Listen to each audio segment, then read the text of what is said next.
ஒரு வயசான அம்மா ஒரு நாள் ஃபோன் பண்ணாங்க. ஐயா, நான் இந்த தகவல் நிகழ்ச்சியை தினமும் கேட்குறேன், உங்ககிட்ட ஒரு கேள்வி கேட்கணும் அப்படின்னாங்க. என்னங்க அப்படின்னோம். எனக்கு சொந்தமாக ஒரு நல்ல வீடு இருக்குது, வேணுங்கிற அளவுக்கு பணமும் இருக்குது, கணவரும் ரொம்ப நல்லவர், ரிட்டையர் ஆகி வீட்டில் தான் இருக்கிறார், பிள்ளைங்கள்லாம் பெரிய பெரிய உத்தியோகத்தில் இருக்கிறாங்க, அதில் ஒருத்தன் ஐஏஎஸ்ஸு, பணம்லாம் கூட நிறைய கொண்டாந்து கொடுக்குறாங்க. அப்படி இருந்தும் என் மனசில் நிம்மதி இல்லை, வாழ்க்கையில் ஒரு நிறைவு இல்லை அப்படின்னாங்க. ஏன்னு கேட்டோம். அதைத்தான் நான் உங்களை கேட்குறேன், ஏன் அப்படி அப்படின்னு திருப்பி கேட்குறாங்க. எங்களுக்கு ஒன்றும் புரியல. கொஞ்ச நேரம் குழம்பி போயிட்டோம். இருந்தாலும் அதை அவங்கக்கிட்ட காட்டிக்காமல் கொஞ்சம் சாமர்த்தியமாக, ஏம்மா உங்கள் மனசில் நீங்கள் ஏதோ ஒன்று எதிர்பார்க்குறீங்க, அது நிறைவேறலை அப்படி தானே அப்படின்னு கேட்டோம். ஆமாம் அப்படின்னாங்க. அதுக்கப்புறம் அவங்கக்கிட்ட கொஞ்சம் மனம் விட்டு பேசுகிறப்போ தானாக விஷயம் வெளியில் வந்தது. அதாவது அவங்க பிள்ளைங்க பெரிய பெரிய உத்தியோகத்தில் இருக்கிறதுனால அவசரமாக பார்த்துட்டு ஓடுறாங்களாம். ஆசையாக அம்மான்னு கூப்பிட்டுக்கிட்டு கிட்ட உட்காந்து கொஞ்ச நேரமாவது என்கிட்ட பேசினா தானே என் மனசு கொஞ்சம் நிம்மதியாக இருக்கும். அது அவங்களுக்கு தெரிய மாட்டேங்குதே அப்படிங்கிறாங்க. இதுதான் அவங்களுடைய ஏக்கம். இந்த ஏக்கம் அந்த தாயின் மனசில் இருந்துக்கிட்டு இருக்குது. இப்படி மகனுடைய அன்புக்காக மட்டுமே ஏங்குகிற தாய்மார்கள் பல பேர் இருக்கிறாங்க இந்த உலகத்தில். இதை நினைக்கிறப்போ ஒரு வெளிநாட்டு நாடோடி கதை ஞாபகத்தில் வருது. அதாவது கடவுள் படைப்பு தொழிலில் ரொம்ப மும்முரமாக ஈடுபட்டுக்கிட்டு இருந்தாராம். மீன்களை படைச்சாராம், பறவைகளை படைச்சாராம், விலங்குகளை படைச்சாராம். அவருக்கு திருப்தி ஏற்படலை. அதுக்கப்புறம் மனிதர்களை படைச்சிருக்கிறார். அப்பவும் அவருக்கு மன நிறைவு ஏற்படலையாம். கடைசியாக தன்னுடைய சக்தி முழுசையும் பயன்படுத்தி குறையே இல்லாத அளவுக்கு ஒரு படைப்பை உருவாக்கினாராம். அந்த உன்னதமான ஒரு படைப்பு அதுதான் பெண், அதாவது தாய். இப்படி உருவாக்கி எல்லாரையும் இந்த உலகத்தில் விட்டுவிட்டாராம். அதுக்கப்புறம் கொஞ்ச காலம் கழித்து தன்னுடைய தேவியை அழைச்சிக்கிட்டு இந்த பூலோகத்துக்கு வந்திருக்கிறார். தன்னுடைய குறையில்லாத படைப்பாகிய பெண்ணை பார்த்தாராம். ஏம்மா, உனக்கு இன்னும் ஏதாவது குறை இருந்தால் சொல்லு, அதையும் நிவர்த்தி பண்ணிவிடுறேன் அப்படின்னாராம். அந்த அம்மா பார்த்துருக்காங்க. சுவாமி, எனக்கு நீங்கள் கொடுத்துருக்கிறது 2 கை, என்னுடைய பிள்ளைகளுக்கு சேவை செய்கிறதுக்கு இந்த 2 கை பத்தலை, அதனால் இன்னும் ஒரு 2 கை கொடுத்தா தேவலை அப்படின்னாங்களாம். கடவுள் பார்த்தார். அதனால் என்ன, அப்படியே செஞ்சுடலாம், இதோ அதுக்கான வரம் கொடுத்துட்டேன் அப்படின்னார். அந்த அம்மாவுக்கு இப்போ 4 கை ஆகிட்டுது. 4 கையாலேயும் குழந்தைகளுக்கு சேவை செய்ய ஆரம்பிச்சிட்டாங்க. கடவுள் திருப்தியாக திரும்பி போனார். அதுக்கப்புறம் கொஞ்ச காலம் கழித்து மறுபடியும் திரும்பி வந்தார் தேவியோட. பெண்ணை பார்த்தார். இப்போ என்னம்மா சந்தோஷந்தானே அப்படின்னாராம்.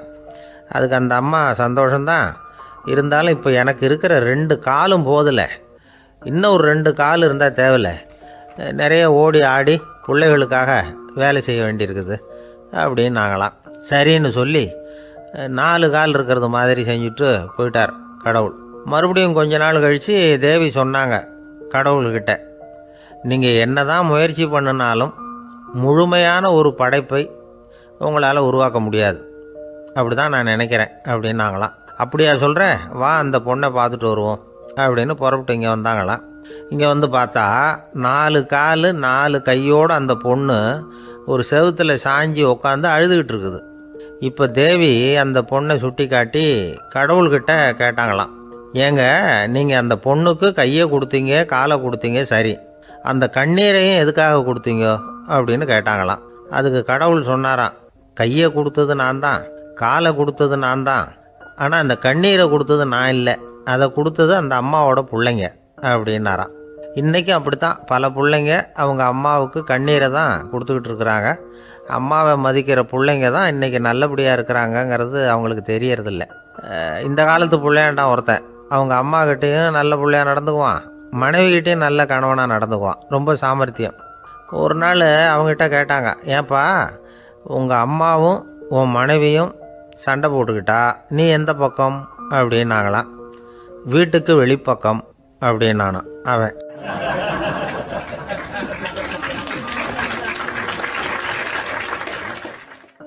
நம்பிக்கை இல்லைன்னா இந்த உலகத்தில் நாம் நடமாடவே முடியாது. அவநம்பிக்கையோடு இருந்துக்கிட்டு இருந்தால் என்றைக்கும் அவஸ்தை தான். நாம் நம்புறது நடக்குதோ இல்லையோ அது வேறு விஷயம். ஆனால் எதையும் நம்பி தான் நாம் அடி வைக்க வேண்டியிருக்கு. வேறு ஒன்றும் வேணாம், ஒரு லாட்ரி சீட்டு வாங்குகிறோம், அது எங்கே நமக்கு விழப்போகுது அப்படிங்கிற அவநம்பிக்கையோடவா வாங்குகிறோம்? பரிசு நமக்கு தான் அப்படிங்கிற நம்பிக்கை உள்ளூர இருக்கிறதுனால தான் அதை வாங்குகிறோம். இருந்தாலும் முடிவு வேறு மாதிரி ஆகிடுது. அதுக்காக மனசு சோர்ந்து போகிறதில்ல. அடுத்த மாதமும் சீட்டு வாங்குகிறோம். இந்த நம்பிக்கை தான் மனித வாழ்க்கைக்கு ஆதாரம். ஒரு கடையில் போய் டீ சாப்பிட்றீங்க. அந்த டீ நல்ல டீ தானா, அதில் விஷம் கலந்துருக்குமா அப்படிங்கிற சந்தேகம் வந்துட்டுதுன்னு வச்சுங்க. அதுக்கப்புறம் அதை எப்படி நீங்கள் சாப்பிட முடியும்? நம்பி தான் சாப்பிட்ணும். ரயில் ஒழுங்காக போய் சேருங்கிற நம்பிக்கை இருக்கிறதுனால தான் அதில் ஏறி உட்காடுறோம். லெட்டர் ஒழுங்காக போய் சேருங்கிற நம்பிக்கை இருக்கிறதுனால தான் பெட்டியில் போடுறோம். சரி, நம்ம கதையெல்லாம் நம்மளோட இருக்கட்டும். மனித நம்பிக்கை எந்த அளவுக்கு உறுதியாகவும் அறிவுபூர்வமாகவும் இருக்கணுங்கிறதுக்கு அலெக்சாண்டர் வாழ்க்கையில் நடந்த ஒரு சம்பவத்தை உதாரணமாக சொல்லலாம். இந்த உலகத்தையே ஜெயிக்கணும்னு புறப்பட்டார் அலெக்சாண்டர். ஒரு கட்டத்தில் அவர் சிட்னஸ் நதி கரைக்கு சேர்ந்தார். அந்த சமயத்தில் அவருக்கு கடுமையான நோய் வந்துட்டுது. அவர் கூடவே வந்திருந்த கிரேக்க வைத்தியர்கள் என்னென்னமோ முயற்சியெல்லாம் பண்ணி பார்த்தாங்க. இருந்தாலும் அலெக்சாண்டருக்கு வந்திருக்கிறது என்ன நோய்ங்கிறத அவங்களால கண்டுபிடிக்க முடியல. ஏன்னா அந்த பகுதியில் உள்ளவங்களுக்கு மட்டுமே அதிகமாக வரக்கூடிய ஒரு வினோதமான நோயாக இருந்தது அது. ஆனால் அவர் இருக்கிற இடம் எதிரியோட இடம், பாரசீக மன்னனோட ஆளுகைக்கு உட்பட்ட இடம். என்ன பண்ணுறது அப்படின்னு எல்லாரும் யோசனை பண்ணாங்க. பாரசீக மன்னனோட அரண்மனையில் இருக்கிற வைத்தியர் வந்தால் இந்த நோயை குணப்படுத்தி விடுவார் அப்படின்னு சொன்னாங்க. இருந்தாலும் எதிரியோட நாட்டில் இருக்கிற வைத்தியரை கூப்பிட்டு எப்படி நம்பி வைத்தியம் பார்க்க சொல்கிறது அப்படின்னு சொல்லி எல்லோரும் தயங்கினாங்க. ஆனால் அலெக்சாண்டர் தயங்கலை. பரவாயில்ல, அழைச்சிட்டு வாங்கன்னு விட்டார். உடனே அவரை போய் அழைச்சிட்டு வந்துட்டாங்க. அவர் வந்தார். அலெக்சாண்டர் உடம்பை பரிசோதனை பண்ணி பார்த்தார். சரி, இதை குணப்படுத்தி விடலாம், பயப்பட வேண்டியதில்லை. ஆனால் இதுக்கு ஒரு மூலிகை ரசம் தயார் பண்ணி கொடுக்கணும். நான் போய் அதை தயார் பண்ணிவிட்டு 2 நாளில் திரும்பி வந்துடுறேன் அப்படின்னு சொல்லிவிட்டு போனார் அந்த வைத்தியர். அதே மாதிரி 2 நாளில் திரும்பி வந்தார் மூலிகை ரசத்தோட. இதுக்கு இடையில் அலெக்சாண்டரோட தளபதிகளில் ஒருத்தர் ரகசியமாக ஒரு எச்சரிக்கை கடிதம் கொடுத்து அனுப்பியிருக்கிறான். அதை வாங்கி என்ன விஷயம்னு பார்த்தார். இப்போ உங்ககிட்ட வந்திருக்கிற எதிரி நாட்டு வைத்தியரை நம்பாதீங்க. அவன் கொண்டுகிட்டு வந்திருக்கிற மூலிகை ரசத்தில் விஷம் கலந்துருக்குது அப்படின்னு அதில் எழுதியிருக்கு. அதை பார்த்தார் அலெக்சாண்டர். இருந்தாலும் கொஞ்சம் கூட அலட்டிக்கலை. வைத்தியர் கொடுத்த மருந்தை வாங்கி கடகடன்னு குடிச்சுட்டு அதுக்கப்புறம் அந்த கடிதத்தில் இருந்த விஷயத்தை அந்த வைத்தியர்கிட்ட சொன்னார். வைத்தியர் திகைச்சு போயிட்டார். தன் மேலே அலெக்சாண்டர் வச்சிருக்கிற நம்பிக்கையை பார்த்து அவருக்கு ரொம்ப வியப்பு. வைத்தியர் உண்மையிலேயே நல்ல மருந்து தான் கொண்டுகிட்டு கொடுத்துருக்கிறார். அதில் விஷம்லாம் எதுவும் கலக்கலை. அதுக்கப்புறம் அலெக்சாண்டர் அந்த வைத்தியரை பார்த்து சொன்னாராம், நம்பிக்கைங்கிற அச்சாணியை ஆதாரமாக வச்சுக்கிட்டு தான் இந்த உலகம் சுற்றிக்கிட்டு இருக்குது. எனக்கு எதிரியாக இருந்தாலும் பாரசீக மன்னர் ரொம்ப பெரியவர். அப்பேற்பட்ட மன்னருடைய அரண்மனை வைத்தியர் தொழில் நேர்மை இல்லாதவராக இருக்க மாட்டார். அப்படி இருந்தால் அவரை அரண்மனை வைத்தியராக வச்சிருக்கவே மாட்டாங்க அப்படின்னு நம்பினேன். என்னுடைய நம்பிக்கை வீண் போகலை அப்படின்னாராம். இதுதான் மானுட நம்பிக்கைங்கிறது. இந்த காலத்துலேயும் இது மாதிரி இந்த மானுட நம்பிக்கை ரொம்பவும் சாமர்த்தியமாக கையாளுகிற கெட்டிக்காரங்க சில பேர் இருக்கிறாங்க. இந்த காலத்து குரு, அவருக்கு ஒரு சிஷ்யன். குரு முன்னாடி அந்த சிஷ்யன் ரொம்ப பணிவாக நின்று, குருவே, உங்கள் கையால் விஷத்தை கொடுத்தாலும் அதை வாங்கி மடமடன்னு குடிச்சிருவேன் அப்படின்னா. உன்னுடைய குரு பக்தியை மெச்சினேன் அப்படின்னார் குரு. அதுக்கு அந்த சிஷ்யன், அப்படி இல்லை குருவே, உங்ககிட்ட சிஷ்யனாக இருக்கிறத விட உங்கள் கையால் விஷத்தை வாங்கி குடிச்சு விடுறது ரொம்ப நல்லது, அதனால தான் அப்படி சொன்னேன் அப்படின்னா.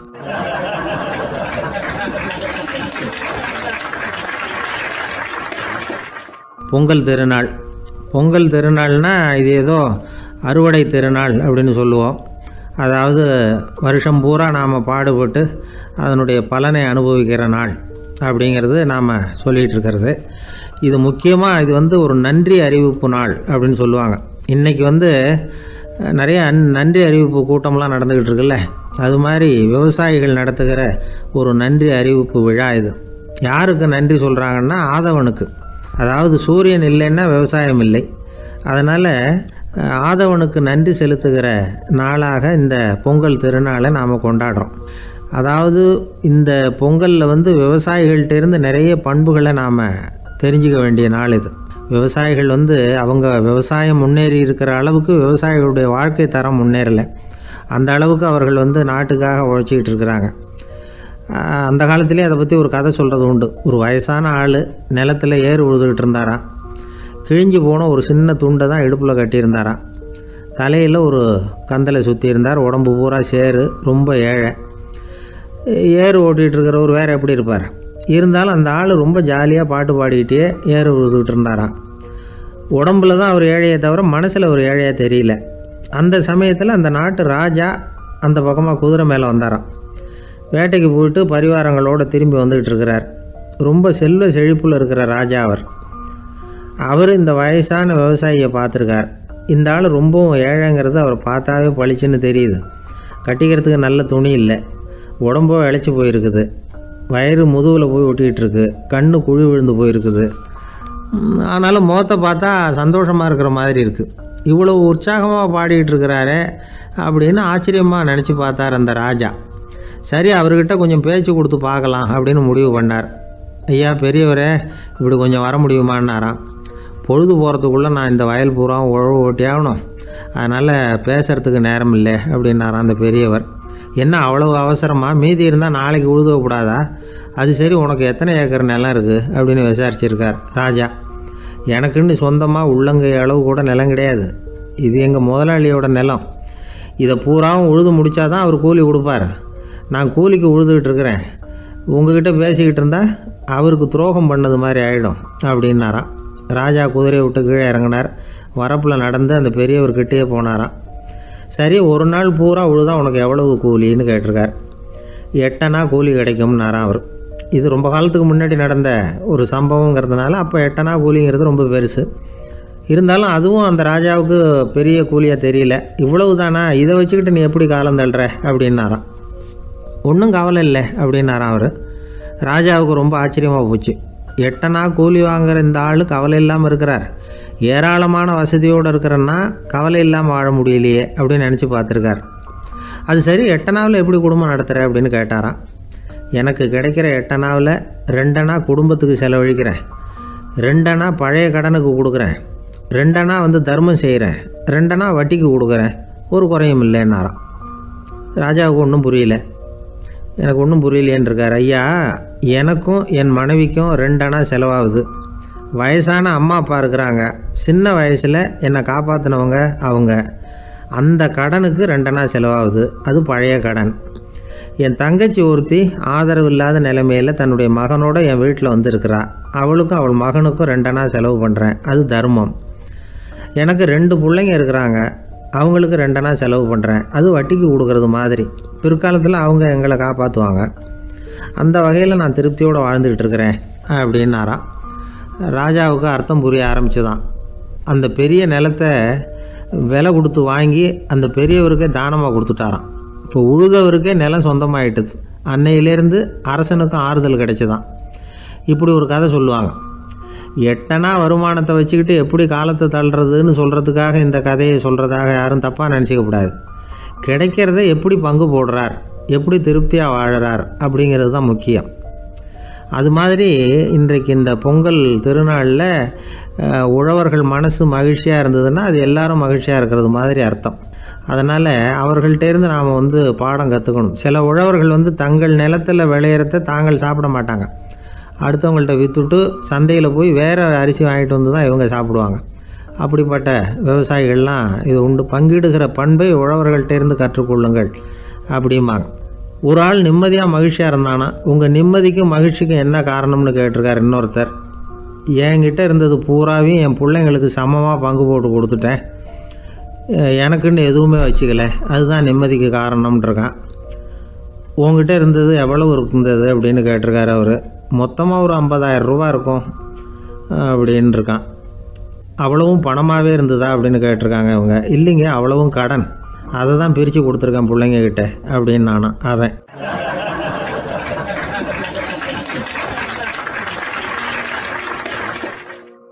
ஒரு மனிதர் அவர் யாருக்கிட்டே தொலைபேசியில் பேசிக்கிட்டு இருக்கிறார். கொஞ்சம் தூரத்தில் நாம் நிற்கிறோம். எட்டத்தில் இருந்துக்கிட்டு அவரை கவனிக்கிறோம். அவர் ஃபோனில் பேசுகிறத, அவர் பேசுகிற வார்த்தைகள் என்ன அப்படிங்கிறது நம்ம காதில் விழலை. ஆனாலும் அவர் பேசிக்கிட்டு இருக்கிறது நல்ல செய்தியா கெட்ட செய்தியா அப்படிங்கிறத நம்மளால் யூகிக்க முடியும். மகிழ்ச்சியான செய்தியை பேசும்போது முகம் மலருது, புன்னகை போக்குது. இதில் ஒன்று நீங்கள் கவனிக்கணும்.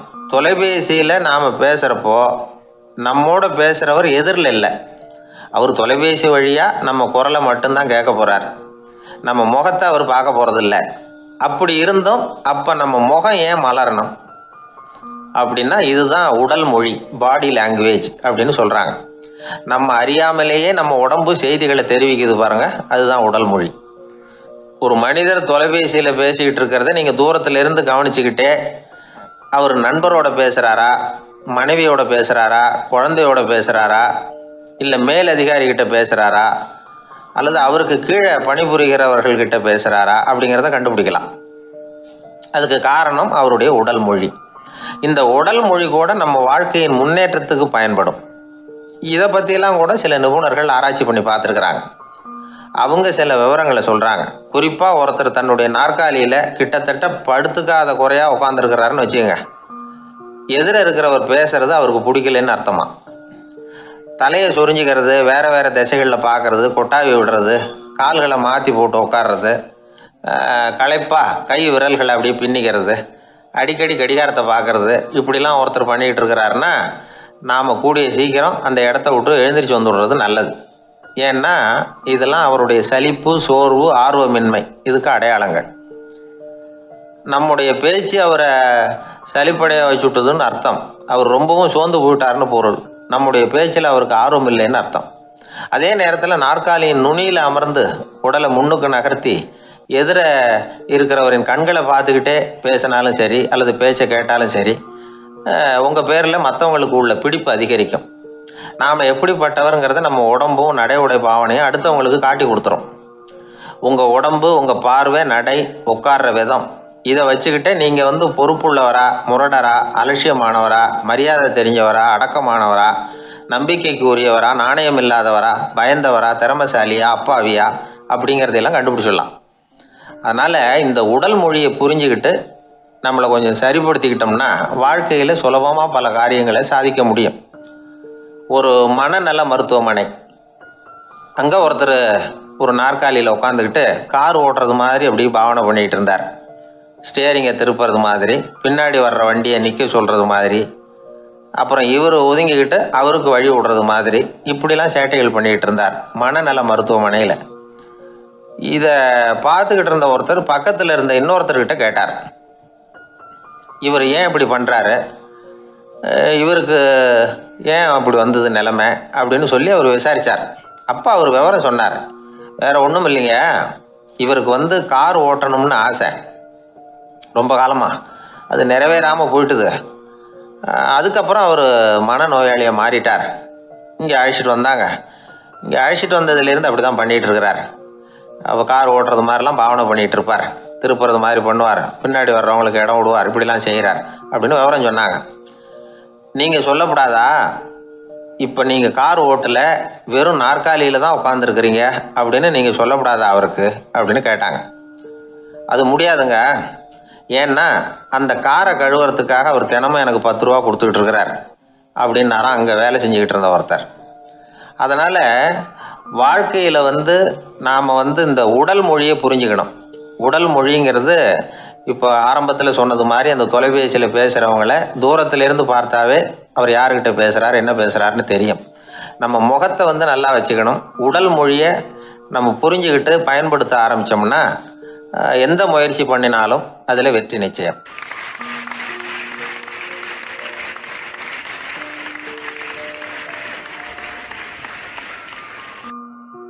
ஒரு பெரிய கிராமம். அந்த கிராமத்தில் ஒரு பண்ணையார் வீடு, அதுதான் அந்த கிராமத்திலேயே பெரிய வீடு. ஒரு நாள் ஒரு திருடன் அந்த கிராமத்துக்கு வந்தான். சுற்றி பார்த்தான். அந்த பண்ணையார் வீடு கண்ணில் பட்டுது. இன்னைக்கு ராத்திரி இந்த வீட்டில் தான் நம்ம தொழிலை ஆரம்பிக்கணும் அப்படின்னு சொல்லி அவன் முடிவு பண்ணிக்கிட்டான். ஏன்னா அதுதான் அந்த கிராமத்திலே கொஞ்சம் பெரிய வீடு, அங்கே தான் அவன் எதிர்பார்க்குறது ஏதாவது கிடைக்கும் அப்படிங்கிறது அவனுடைய முடிவு. நடு ராத்திரி அவன் மெதுவாக சோறேறி குதித்து அந்த பெரிய வீட்டுக்குள்ளே புகுந்தான். அங்கே போய் பார்த்தா முக்கியமான இடங்கள்ல எல்லாம் காவலுக்கு ஆள் நின்றுட்டு இருக்கிறாங்க ராத்திரி நேரத்தில். சரி, இந்த வீட்டில் நம்மால் திருட முடியாது அப்படின்னு முடிவு பண்ணிட்டு மெதுவாக வந்த வழியிலேயே திரும்பி வந்தான். அந்த சமயத்தில் காலில் ஏதோ தட்டுப்பட்டது. என்னது அப்படின்னு சொல்லி குனிஞ்சு பார்த்தா அங்கே ஒரு பெரிய வெங்காய மூட்டை அடுக்கி வச்சிருக்கிறாங்க. சரி, வந்ததுக்கு வெறுங்கையோடு திரும்ப வேண்டாமே அப்படின்னு சொல்லி கையில் இருந்த ஒரு பெரிய பை நிறைய அதை அள்ளி போட்டுக்கிட்டான். வெங்காயத்தை போட்டுக்கிட்டு புறப்படுற சமயத்தில் கப்புன்னு கழுத்தில் ஒரு கை வந்து விழுந்தது. ஆள் மாட்டிக்கிட்டான். அதாவது காவலாளிகள் அவனை பிடிச்சி வச்சுக்கிட்டாங்க. மறுநாள் காலையில் அந்த திருடனை பண்ணையார் முன்னாடி கொண்டுட்டு போய் நிறுத்தினாங்க. ஐயா, இந்த ஆள் ராத்திரி நம்ம வீட்டில் திருடுறதுக்காக வந்தான், வெங்காயத்தை அள்ளிட்டு புறப்படுறப்போ மாட்டிக்கிட்டான் அப்படின்னாங்க. அவர் பார்த்தார். என்னப்பா இவங்க சொல்கிறது உண்மைதானான்னு கேட்டார். ஆமான்னு ஒத்துக்கிட்டான் அந்த ஆள். பண்ணையார் அதுக்கப்புறம் கொஞ்சம் யோசனை பண்ணார். அப்புறமா தீர்ப்பு வழங்கினார். இதை பாருப்பா, நீ இங்கே திருட வந்தது குற்றம். அதுக்காக நீ 100 ரூபாய் அபராதம் செலுத்தணும், அல்லது 100 கசையடிகள் வாங்கணும். அதுவும் இல்லைன்னா நீயே திருடுன அவ்வளவு வெங்காயத்தையும் பச்சையா என் கண் முன்னாடியே சாப்பிட்டுடணும். இதில் எந்த தண்டனையை ஏற்றுக்கிறது அப்படிங்கிறத பற்றி நீயே யோசனை பண்ணி முடிவு எடுத்துக்கலாம் அப்படின்னு சொல்லிவிட்டார். அதாவது இவனே முடிவு பண்ணிக்க வேண்டியது, 100 ரூபா பணம் கட்டுறியா, இல்லது சாட்டை அடி வாங்குறியா, அல்லது வெங்காயத்தை சாப்பிட்றியா, இதுதான் அவர் கொடுத்தது, நீயே முடிவு பண்ணி சொல்லுன்னு விட்டார். திருடன் கொஞ்சம் நேரம் யோசனை பண்ணி பார்த்தான். அவனுக்கு இருக்கிறதுலே ரொம்ப சுலபமாக தெரிஞ்சது இந்த வெங்காயத்தையே சாப்பிட்டுட்றேன்ட்டான். ஐயா, நான் இந்த வெங்காயத்தையே சாப்பிட்டுட்றேன், அதுதான் எனக்கு கொஞ்சம் சுலபமாக தெரியுதுன்னா சரின்னு விட்டார் பண்ணையார். அப்படியே எல்லாத்தையும் கொண்டு கொட்டினாங்க. ஒவ்வொன்றா எடுத்து சாப்பிட ஆரம்பித்தான். கொஞ்ச நேரம் சுவாரஸ்யமாக சாப்பிட்டான். அதுக்கப்புறம் வாய் எரிய ஆரம்பிச்சுட்டுது. கண்ணு 2 செவந்து போச்சு. கண்ணில் இருந்து தார தாரையாக கண்ணீர் வழிய ஆரம்பிச்சுட்டுது. ஒரே எரிச்சல். அவனால் தாக்கு பிடிக்க முடியல. வெங்காயம் பாதி கூட தீரல. பார்த்தான், சரி இது நமக்கு சரிப்பட்டு வராது அப்படின்னு முடிவு பண்ணிட்டான். ஐயா, என்னை மன்னிச்சுக்கோங்க, இது என்னால் முடியாது போல இருக்கு, பேசாமல் எனக்கு 100 சாட்டை அடியை கொடுத்துருங்க அப்படின்னா. அவரும் சரின்னார். சாட்டை அடி விழ ஆரம்பிச்சிது. அதுவும் ஆரம்பத்தில் ஒரு மாதிரியாக இருந்தது. ஒரு 60 அடிகள் விழுற வரைக்கும் தாங்கினான். அதுக்கு மேலே அவனால் முடியல, தாக்கு பிடிக்க முடியல. ஐயா, என்னை மன்னிச்சுக்கோங்க அப்படின்னு மறுபடியும் பண்ணையார் காலில் விழுந்தான். ஐயா, இதுவும் எனக்கு சரிப்பட்டு வராது போல இருக்கு, பேசாமல் 100 ரூபா அபராதமே கட்டிவிட்றேன் அப்படின்னா. அதே மாதிரி பணத்தை எடுத்து கொடுத்துட்டு அவன் பாட்டுக்கு போனான். இப்படி ஒரு கதை உண்டு. இந்த கதையை உலக புகழ்பெற்ற மனோதத்துவ மேதை எம் ஸ்காட் பெக் ஒரு உதாரணமாக எடுத்து சொல்கிறார். எதுக்காக அவர் எடுத்து சொல்கிறாருன்னா, இந்த முடிவெடுக்கும் திறன் அப்படிங்கிறத விளக்கிறதுக்காக. வாழ்க்கையில் முடிவெடுக்கிற திறன் நம்ம ஒவ்வொருத்தருக்கும் ரொம்ப அவசியம். எந்த சந்தர்ப்பத்தில் எப்படி முடிவெடுக்கிறோம் அப்படிங்கிறத வச்சு தான் நம்ம வாழ்க்கை அமையும். எவ்வளவு தான் பணம் இருந்தாலும் சரி, எவ்வளவு தான் படிச்சிருந்தாலும் சரி, இந்த முடிவெடுக்கிற திறன் சரியா இல்லைன்னா வாழ்க்கையில் பல சறுக்கல்களை சந்திக்க வேண்டியிருக்கும். நாம் முடிவுகள் எடுத்தால் அந்த முடிவுகளால் ஏற்படக்கூடிய விளைவுகளுக்கு நாம் பொறுப்பு ஏற்க வேண்டி இருக்குமே அப்படிங்கிற பயத்தினால முடிவெடுக்கிற அதிகாரத்தை பல சமயங்களில் நாம் மற்றவங்களுக்கு தாரவாத்து கொடுத்துட்றோம். நாமே முடிவெடுக்கக்கூடிய திறமையை வளர்த்துக்கிறது தான் ரொம்ப முக்கியம். ஒருத்தர் சொன்னார், சார், சின்ன சின்ன பிரச்சனைகள்ல எல்லாம் எங்கள் வீட்டில் என் மனைவி முடிவு எடுக்க விட்டுருவேன், பெரிய பிரச்சனைகள்ல எல்லாம் நான் தான் முடிவெடுப்பேன் அப்படின்னார். பரவாயில்லையே அப்படின்னு சொல்லி சின்ன சின்ன பிரச்சனைகள்னா எதுங்க அப்படின்னு கேட்டேன். ஒன்றும் இல்லை, இந்த வீட்டு வருமானத்தை பெருக்கிறது எப்படி, வீட்டு செலவை சரி கட்டுறது எப்படி, வீட்டு செலவுக்கு வாங்கியிருக்கிற கடனை அடைக்கிறது எப்படி, இதெல்லாம் சின்ன சின்ன பிரச்சனைகள், என் மனைவிகிட்ட முடிவெடுக்கிற விஷயத்தை விட்டுருவேன்னார். பெரிய பிரச்சனை தான் நான் எடுத்துக்குவேன்னார். அப்படின்னா பெரிய பிரச்சனைன்னா எது சார் அப்படின்னு கேட்டேன். அது என்னென்னா, இந்த உலக பொருளாதாரத்தை மேம்படுத்துறது எப்படி, 21ஆம் நூற்றாண்டில் என்னென்ன சவால்களை சந்திக்க வேண்டியிருக்கும் உலகம், இதெல்லாம் நான் பார்த்துக்குவேன் அப்படின்னார்.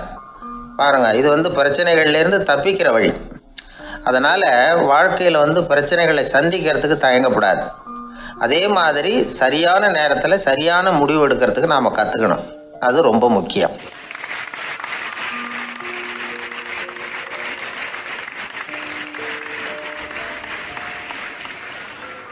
ஒருத்தன் தன்னுடைய நண்பனை வழியில் பார்த்தான்.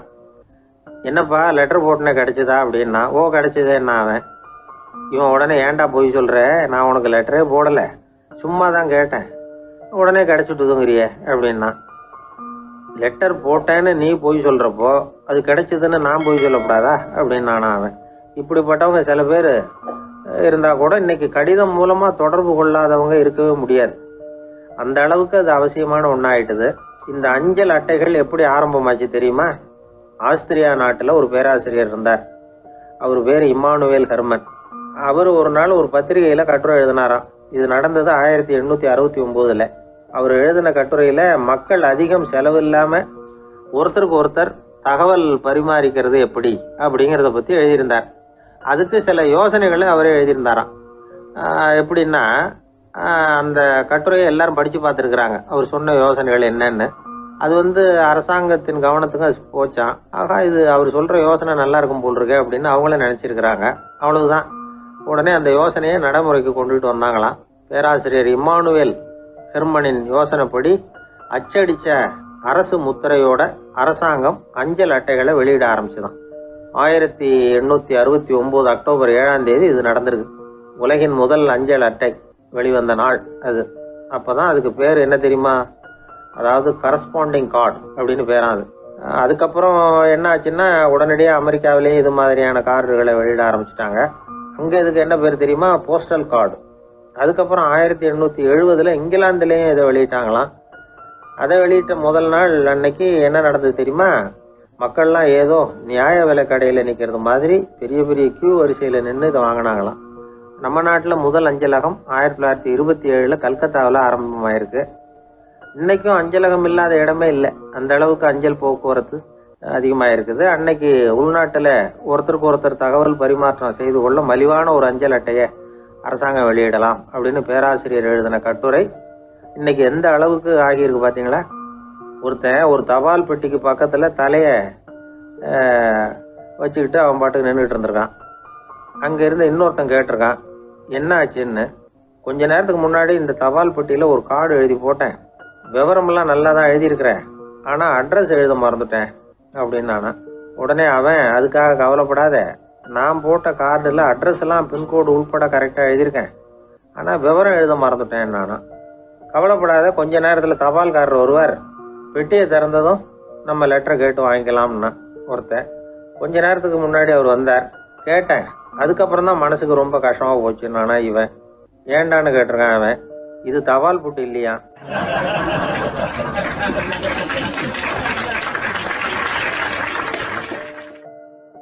என்னுடைய நண்பர் ஒருத்தர், அவருக்கு ஜாதகத்துல நம்பிக்கை உண்டு. அவரே ஜோசியம்லாம் பார்ப்பார். என்ன சார் இந்த காலத்துல இதையெல்லாம் நம்பிக்கிட்டு இருக்கீங்களே அப்படின்னு கேட்டா, உங்களுக்கு ஒன்றும் தெரியாது சார், இந்த உலகத்துல ஒவ்வொருத்தரும் அவங்கவுங்க செய்யற நல்லது கெட்டதுக்கு தகுந்த பலனை அனுபவிச்சே தீரணும் பார். அது மட்டும் இல்ல, ஒருத்தன் செத்துட்டா கூட அவன் செஞ்ச பாவ புண்ணியங்கள் கூடவே போய்கிட்டு இருக்கும் பார். அது எப்படி கூட போவோம் அப்படின்னு குதர்க்கமா கேட்டா, அதுக்கு அவர் ஒரு கதை சொன்னார். அது ரொம்ப சுவாரஸ்யமா இருந்தது. அது என்ன கதைன்னா, ஒரு ஊர்ல ஒருத்தர் இருந்தாராம். அவர் ஜோசியம் பார்க்கறதுல ரொம்ப கெட்டிக்காரராம். ஒருத்தருடைய தலைமுடியை மட்டும் அவர்கிட்ட காட்டினா போதும், அதை மட்டும் பார்த்துட்டு அவருடைய ஜாதகத்தையே அலசி விடுவாராம். அப்பேற்பட்ட திறமை. அந்த ஆள் ஒரு சமயம் கன்னியாகுமரி கடற்கரைக்கு போயிருந்திருக்காரு. அங்க கரை ஓரமா ஒரு மண்டை ஓடு கிடந்திருக்கு. அதை எடுத்து பார்த்திருக்காரு. அந்த மண்டை ஓட்டை வச்சுக்கிட்டு அதோட ஜாதகத்தை அலசியிருக்கார். இந்த மண்டை ஓட்டுக்கு உரிய ஆசாமி வாழ்க்கையில ரொம்ப கஷ்டப்பட்டிருக்கணும், நிறைய கஷ்டத்தை அனுபவிச்சிருக்கணும். அது தாங்க முடியாம தான் கடல்ல விழுந்து தற்கொலை பண்ணிட்டு இருக்காங்க அப்படிங்கறத அவரு கணிச்சுட்டார். இருந்தாலும் இந்த மண்டை ஓடு இன்னமும் அனுபவிக்க வேண்டியது பாக்கி இருக்கு அப்படிங்கறத அவர் உணர்ந்தாராம். அது சரி, ஒருத்தன் உயிரோடு இருக்கிற வரைக்கும் நல்லது கெட்டதை அனுபவிக்க முடியும், செத்ததுக்கு அப்புறமும் பாக்கி இருக்குன்னா அதை எப்படி அனுபவிக்கிறது? இந்த மண்டை ஓட்டுக்கு இன்னும் கொஞ்சம் பாக்கி இருக்குங்கிறது அவருக்கு புரிஞ்சதே தவிர அதோட அர்த்தம் என்னங்கிறது சரியா விளங்கல. சரி, இதை இன்னும் கொஞ்சம் விவரமா ஆராய்ச்சி பண்ணுவோம் அப்படின்னு நினைச்சுக்கிட்டு அதை தன்னுடைய வீட்டுக்கு எடுத்துட்டு போயிட்டார். அந்த மண்டை ஓட்டை ஒரு பெட்டியில வச்சு பூட்டினார். தன்னுடைய தனி அறையில அதை பத்திரமா வச்சுக்கிட்டார். தினமும் ராத்திரி ஆனதும் தன்னுடைய மனைவியை பார்த்து, நீ போய் பூஜை அறையில தனியா படுத்துக்க அப்படின்னு சொல்லிவிட்டு தினம் ராத்திரி 12 மணிக்கு பெட்டியை திறந்து அவர் பார்ப்பார். மண்டை ஓடு அப்படியே இருந்ததை தவிர இன்னும் கொஞ்சம் பாக்கி இருக்குங்கிறதுக்கு அர்த்தம் அவருக்கு விளங்கலை. அந்த மண்டை ஓட்டுக்கு இன்னும் என்ன பாக்கி இருக்க போகுது? இப்படியே ஒரு 10 நாள் போச்சு. அந்த வீட்டம்மாவுக்கு சந்தேகம் வந்துட்டுது. நம்ம வீட்டுக்காரர் நம்மளை தனியா ஏன் தூங்க சொல்றார் அப்படிங்கிற சந்தேகம். உடனே பக்கத்து வீட்டு அம்மா கிட்ட விஷயத்த சொல்லியிருக்கிறாங்க. அந்த அம்மா உடனே நீ கவலைப்படாதே, நான் கண்டுபிடிச்சி சொல்றேன் அப்படின்னு சொல்லிவிட்டாங்களாம். அன்னைக்கு ராத்திரியே ஜன்னல் வழியா எட்டி பார்த்துருக்குறாங்க. இந்த ஆள் மண்டை ஓட்டை கையில வச்சுக்கிட்டு அது திருப்பி திருப்பி பார்த்துக்கிட்டு இருக்கிறான். அதை பார்த்துட்டாங்க. மறுநாள் காலையில அவரோட மனைவியை பார்த்தாங்க. ஏம்மா, உன் வீட்டுக்காரருக்கு நீ முதல் மனைவியா 2வது மனைவியா அப்படின்னு கேட்டாங்களாம். எனக்கு தெரிஞ்ச வரைக்கும் நான் ஒருத்தி தான் அவருடைய மனைவி அப்படின்னாங்களாம் அவங்க. அப்படி இல்லை, நீ அவருக்கு 2வது மனைவி. முதல் மனைவியின் மண்டை ஓட்டை தான் அவர் தினமும் ராத்திரியில் எடுத்து பார்த்துக்கிட்டு இருக்கிறார் அப்படின்னாங்க அடுத்த வீட்டு அம்மா. அப்படியா விஷயம் அப்படின்னு சொல்லிவிட்டு கணவன் வீட்டில் இல்லாத நேரமா பார்த்து அந்த மண்டை ஓட்டை எடுத்து கொண்டாந்து ஒரு உரல்ல போட்டு உலக்கையால குத்தி நொறுக்க ஆரம்பிச்சிட்டாங்க. வெளியில உயிர்ந்த அந்த ஆள் அப்பதான் உள்ள நுழைஞ்சாரு. மண்டை ஓடு உலக்கை கிட்ட குத்து வாங்கிட்டு இருக்கு. அது அனுபவிக்க வேண்டியது இன்னும் கொஞ்சம் பாக்கி இருக்குங்கிறதுக்கு அர்த்தம் எனக்கு இப்பதான் புரிஞ்சுது அப்படின்னாராம் அவர். இந்த கதையிலேருந்து நாம இன்னொரு நீதியையும் புரிஞ்சுக்கணும். அதாவது நம்ம வீட்டை பத்தி நமக்கு புரியாததெல்லாம் அடுத்த வீட்டு.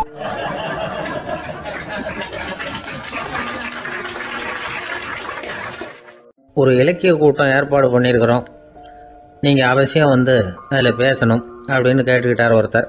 வேணாங்க, 4 பேருக்கு முன்னாடி வந்து நிற்கிறதுனா எனக்கு ரொம்ப கூச்சமாக இருக்கும் அப்படின்னாரு இவர்.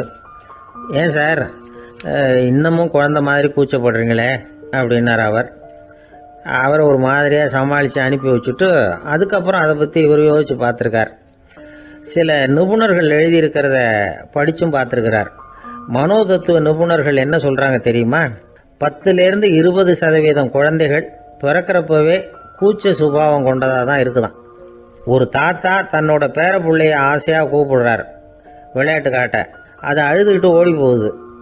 ஒரு அம்மா தன்னோட பிள்ளைய பள்ளிக்கூடத்தில் சேர்க்கறதுக்காக கூப்பிட்டுக்கிட்டு போகிறாங்க. அந்த புள்ள அம்மாவோட முந்தானையில் ஒளிஞ்சிக்கிட்டு வெளில வரமாட்டேங்குது. இவங்களெல்லாம் எப்படி சமாளிக்கிறது? குழந்தைகளோட கூச்ச சுபாவத்தை போக்குறது எப்படி? இதுக்கு நிபுணர்கள் சில யோசனைகளை சொல்லியிருக்கிறாங்க. மற்றவங்களுக்கு முன்னாடி என் பையனுக்கு கூச்சம் ரொம்ப அதிகம் சார், மற்றவங்க பார்த்தா ரொம்ப வெக்கப்படுறான், இப்படி சொல்கிற அப்பாக்கள் உண்டு. என் பையன் புது மனுஷால பார்த்தா அட்டையாக ஒட்டிக்குவான் சார் அப்படின்னு சொல்கிற அப்பாக்களும் உண்டு. இப்படிலாம் குழந்தைகளுக்கு வந்து முத்திரை குத்துறது ரொம்ப தப்பான்.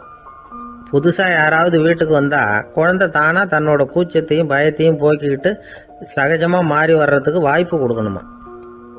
ஒரு கூட்டத்துக்கோ அல்லது சொந்தக்காரங்க கல்யாணத்துக்கோ குழந்தைய அழைச்சிட்டு போகிறீங்க, அங்கே போய் கட்டாயப்படுத்தி குழந்தைய மற்றவங்க கிட்ட பேச சொல்லக்கூடாது. சில சமயம் குழந்தை தானாக தன்னுடைய கூச்ச சுபாவத்தை விட்டு பேசுறதுக்கு முன் வந்தால் அதை பாராட்டணும். குழந்தை கலகலப்பு இல்லாமல் மௌனமாக இருந்ததுன்னா அதையும் கண்டுக்கக்கூடாது. குழந்தை பேச ஆரம்பித்தா அதை ஆர்வத்தோடு கவனிக்க தெரியணும். கலந்து உரையாடுற பழக்கத்தை வீட்லேயே ஆரம்பிக்கலாம். கேட்டதுக்கு பதில் சொல் அப்படின்னு நீங்கள் அதிகாரம் பண்ணிகிட்டு இருக்கக்கூடாது. அது வந்து குழந்தைக்கு பேசுகிற சந்தர்ப்பத்தை குறைச்சிருமா. இப்போ நாம் அதிகாரம் பண்ணால் கேலி செய்கிற பழக்கம் குழந்தைகளை வந்து ரொம்ப பாதிச்சிருமா. பெரியவங்களானதுக்கு அப்புறமும் சில பேர் கூச்சத்தோடவும் பயத்தோடவும் இருக்கிறதுக்கு இதுதான் காரணம். சின்ன வயசில் அவங்கெல்லாம் ஏதாவது கேலிக்கு ஆளாகி இருப்பாங்க. 2வது குழந்தை மூத்த குழந்தைய வந்து கேலிக்கு ஆளாகிற சந்தர்ப்பங்களை கண்டு கேலி பண்ணினா அது இளம் நெஞ்சங்களை விட்டு நீங்கிறதே இல்லையா.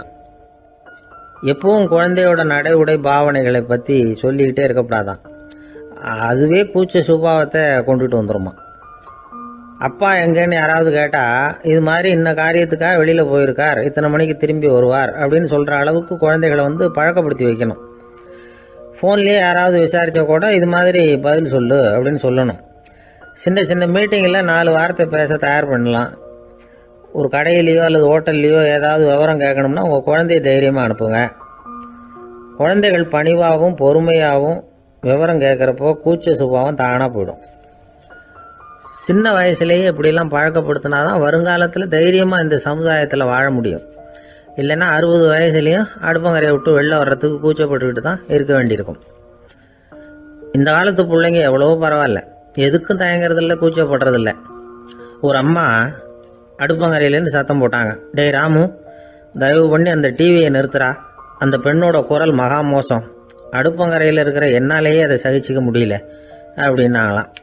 உடனே பையன் கொஞ்சம் கூட தயங்காமல் பதில் சொல்கிறான், அம்மா, இந்த குரல் டிவியிலேருந்து வரல, எதிர்த்த விட்டு மாமி தான் இங்கே வந்திருக்கிறாங்க, அவங்க தான் இப்போ என்னோட பேசிக்கிட்டு இருக்கிறாங்க அப்படின்னு நானும்.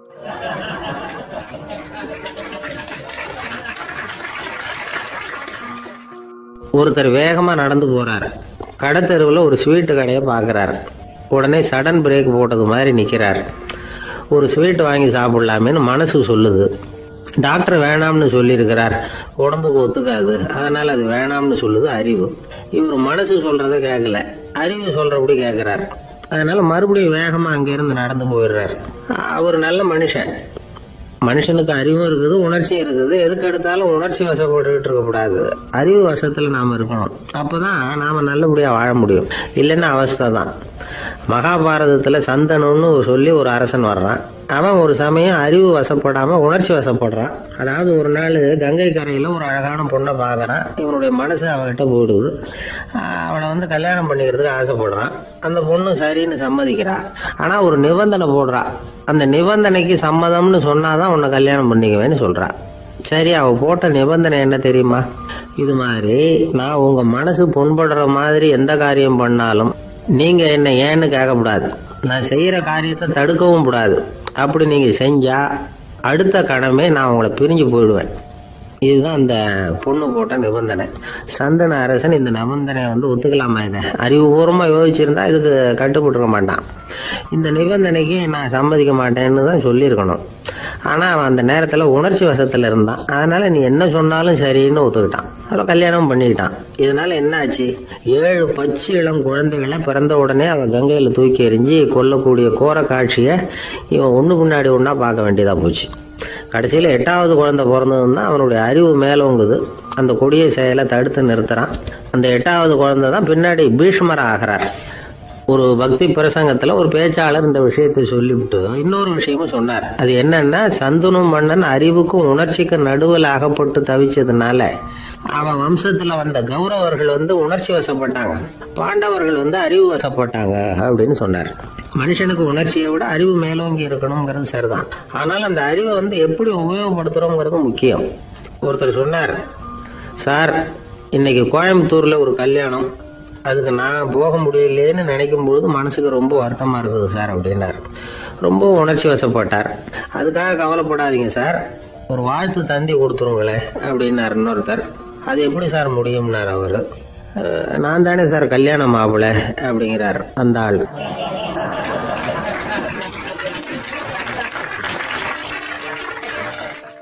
ஒரு ஊரில் ஒரு ஆள் இருந்தான்.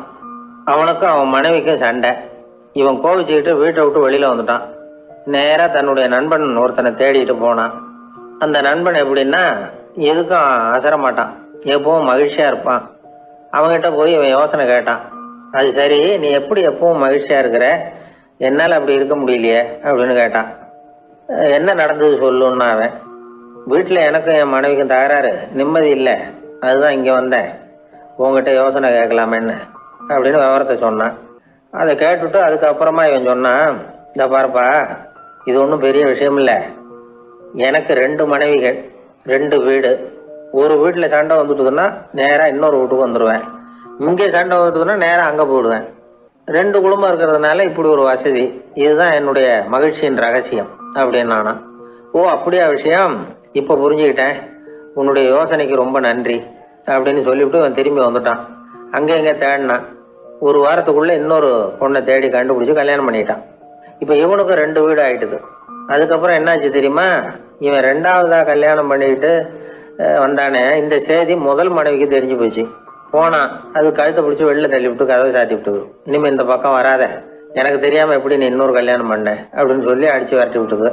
இவன் அதனால் என்ன பரவாயில்லன்னு 2வது மனைவி வீட்டுக்கு போனான்.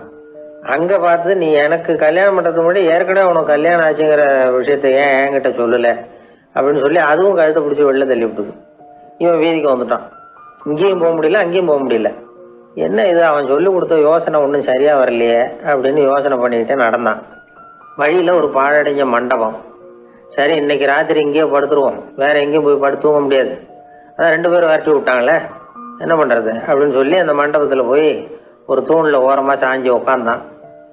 அப்போ எதிர்த்தாப்புல இன்னொரு தூண் ஓரமாக யாரோ அசைகிறது மாதிரி தெரிஞ்சுது, லேசான இருட்டில். யாரப்பா அது அப்படின்னு கிட்ட போய் பார்க்குறான். அப்புறம் தான் தெரியுது, அவன் யார் தெரியுமா, இவனுக்கு யோசனை சொன்னான்ல 2 கல்யாணம் பண்ணிக்கணும்னு சொல்லி, அவன் அங்கே படுத்து கிடக்கிறான். டேய் நீ எப்படிடா இங்கே வந்த அப்படின்னா, 2 வீட்லேயும் சண்டை வந்துட்டுது, அதுதான் இங்கே வந்தேன், படுத்து தூங்கலாமேன்னு அப்படின்னா. 2 வீடு இருக்கிறது சௌரியம்னு என்கிட்ட சொன்னியப்பா அப்படின்னா இவன். நான் அப்படி சொன்னதுக்கு ஒரு காரணம் உண்டுன்னா அவன். என்னடா காரணம்னு கேட்டான். அது வேற ஒன்றும் இல்லை, தினமும் ராத்திரி இல்லை இந்த மண்டபத்தில் தனியாக படுக்கிறதுக்கு எனக்கு பயமாக இருந்தது, எனக்கு ஒரு துணை தேவைப்பட்டது, அதுக்காக தான் உங்ககிட்ட அப்படி ஒரு யோசனை சொன்னேன்.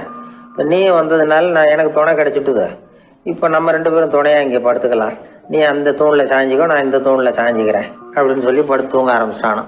அதாவது நம்ம வாழ்க்கையில் முடிவுகள் எடுக்கிற விஷயத்தில் இந்த ஆள் மாதிரி தான் பல பேர் நடந்துக்கிறோம் அப்படிங்கிறார். அதாவது உலக புகழ்பெற்ற மனோதத்துவ மேதை ஸ்காட் பெக் அப்படிங்கிறவர். அதாவது வீட்டுக்கு தேவையான பொருள்கள் வாங்குறதுலேருந்து கல்யாணம் பண்ணுறது, வீடு கட்டுறது வரைக்கும் அடுத்தவங்க பேச்சை கேட்டு வீணாக போகிறவங்க தான் அதிகம்.